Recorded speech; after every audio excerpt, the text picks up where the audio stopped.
మన inner peace YouTube ఛానల్లో మరణం లేని మీరు సెషన్స్లో ఈరోజు ఎపిసోడ్కి మీ అందరికీ స్వాగతం అండి. యాస్ట్రల్ ట్రావెల్ చేసేటప్పుడు అస్సలు ఉండకూడనివి ఏమిటి అన్నది మనం లాస్ట్ ఎపిసోడ్లో తెలుసుకున్నాం. భయం ఉండకూడదు, అలాగే మనకు ఉండాల్సింది ఏమిటి, నమ్మకం అనేది ఉండాలి. ఈ బాధలు భయాలు అన్నీ కూడా మన ఫిజికల్ బాడీకే కానీ యాస్ట్రల్ బాడీకి అటువంటివి ఏమీ ఉండవు అని కూడా తెలుసుకున్నాం. యాస్ట్రల్ ట్రావెల్ సాధించడానికి ఎలాంటి విశ్వాసం నమ్మకం ఉండాలి? ఈ యాస్ట్రల్ ట్రావెల్ చేయడం చాలా ఈజీ అన్న నమ్మకం ఉండాలి.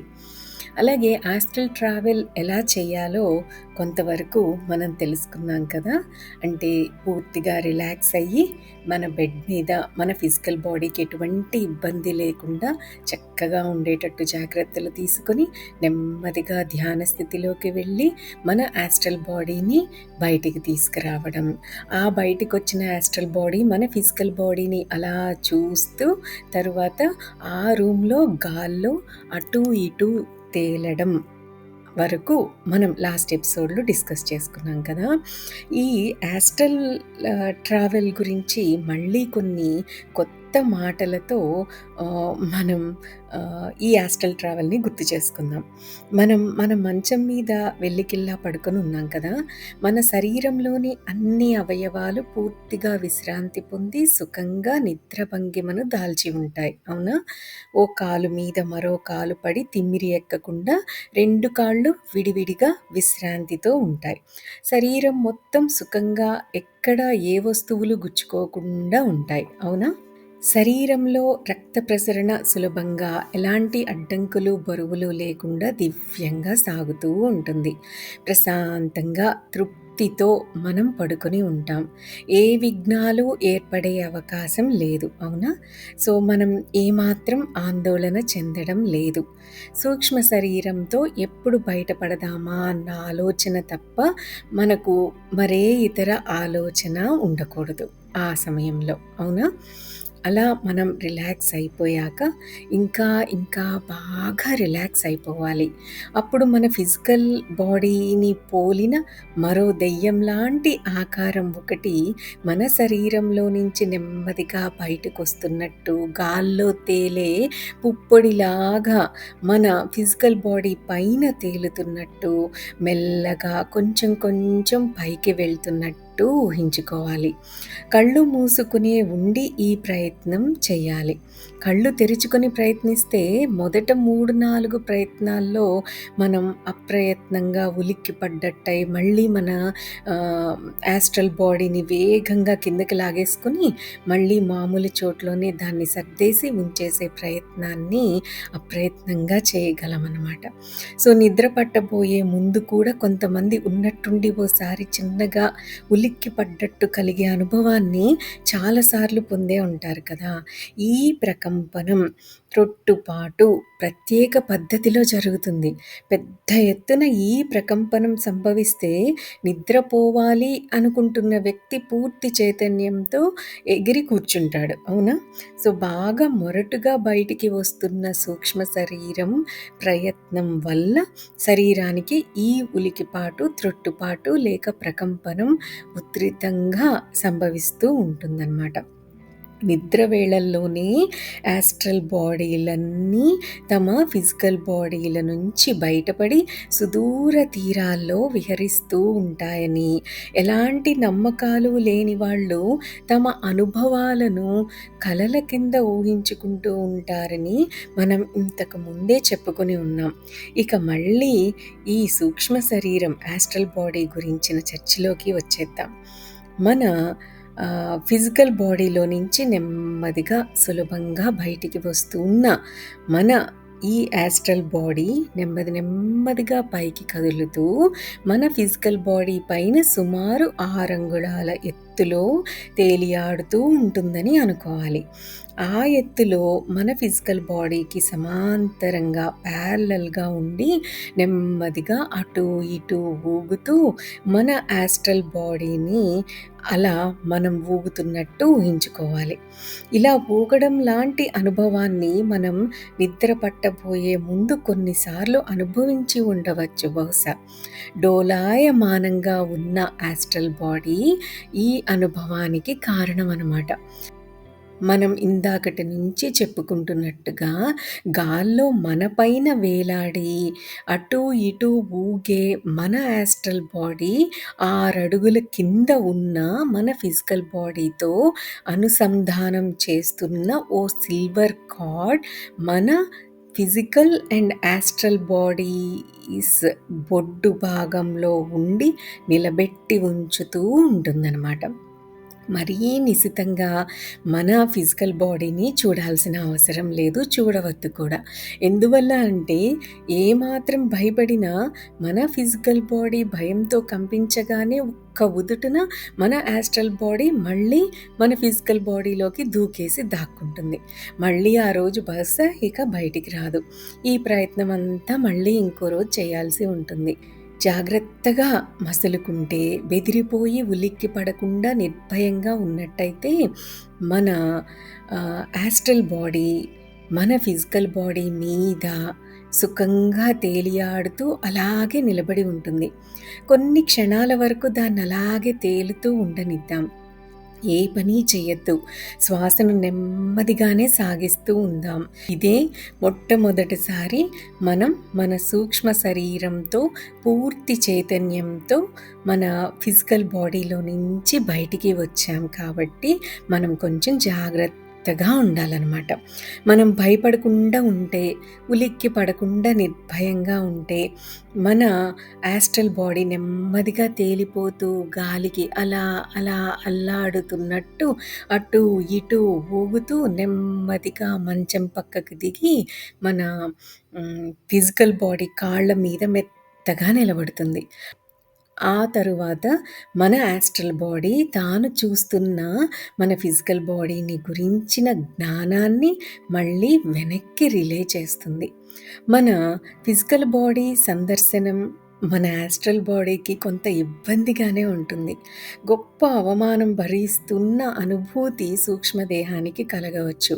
మనం నిజంగా ఎలా ఉంటామో మనకి పూర్తిగా తెలీదు. మొదటిసారి మన మాటలని టేప్ రికార్డ్‌లో నుంచి లేదా రికార్డ్ చేసి మనం విన్నప్పుడు మనకెలా అనిపిస్తుంది?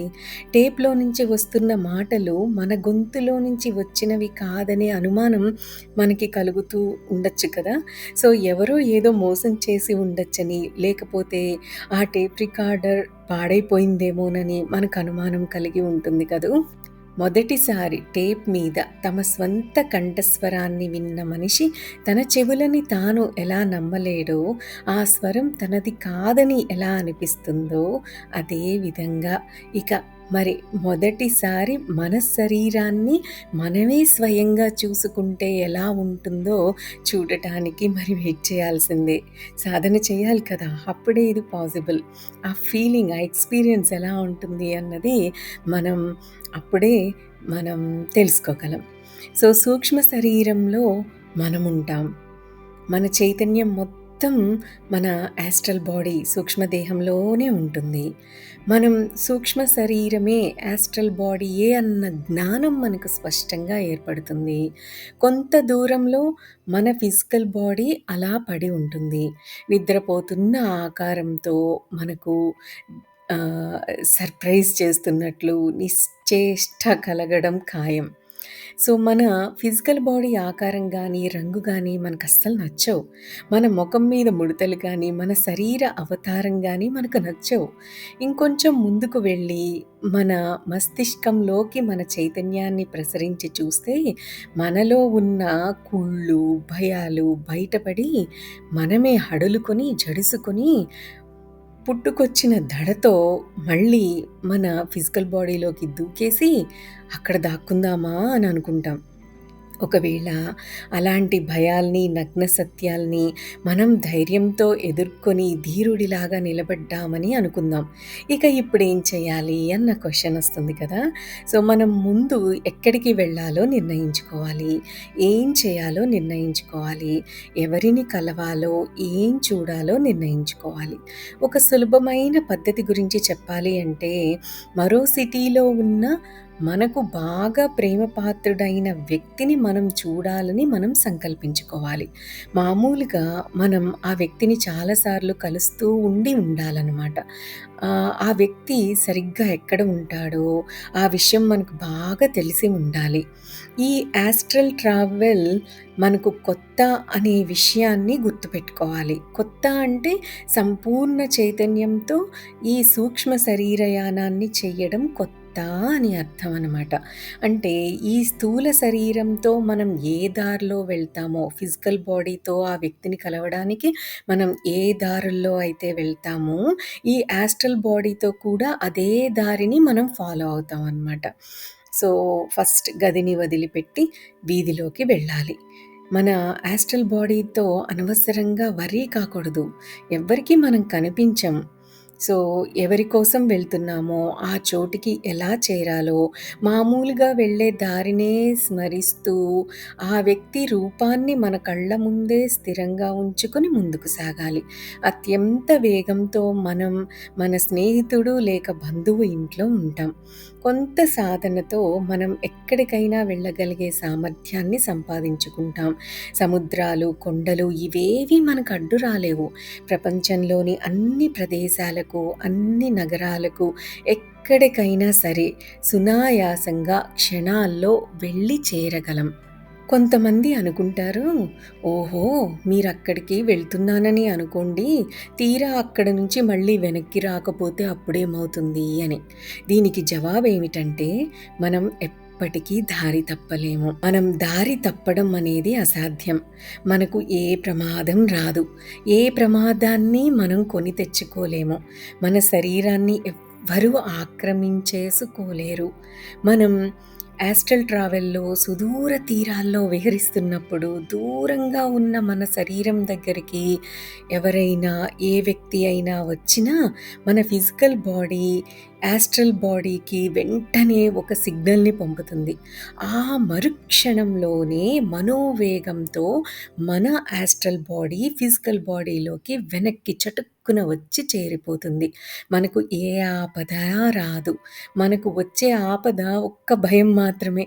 కాబట్టి భయాన్ని వదిలిపెట్టి హ్యాపీగా సూక్ష్మ శరీరయానాన్ని, యాస్ట్రల్ ట్రావెల్‌ని అనేక ప్రయోగాలు చేస్తూ, విజయం పొందుతూ మన మనోవాంఛా ఫలాన్ని సంపూర్ణంగా సిద్ధించుకోవాలి. సూక్ష్మ శరీరంతో మనం పయనిస్తూ ఉన్నప్పుడు పూర్తి చైతన్యంతో ఉన్న మనకు లోకంలో ఉన్న రంగులన్నీ మరింత శోభతో, మరింత కాంతివంతంగా కనిపించి తీరుతాయి. స్థూల ప్రకృతి కంటే సూక్ష్మ ప్రకృతి మరింత శోభాయమానంగా ఉంటుంది. ప్రతి వస్తువు ప్రాణశక్తితో దివ్యంగా వెలుగులు విరజిమ్ముతూ ఉంటుంది. బహుశా ప్రాణశక్తి మెరుస్తున్న కణాల రూపంలో మన కళ్ళకు దర్శనమివ్వచ్చు కూడా. విశ్వానికి ఆధారమైన ఈ ప్రాణశక్తిని ఈ భూమి మీదే మనం దర్శించవచ్చు.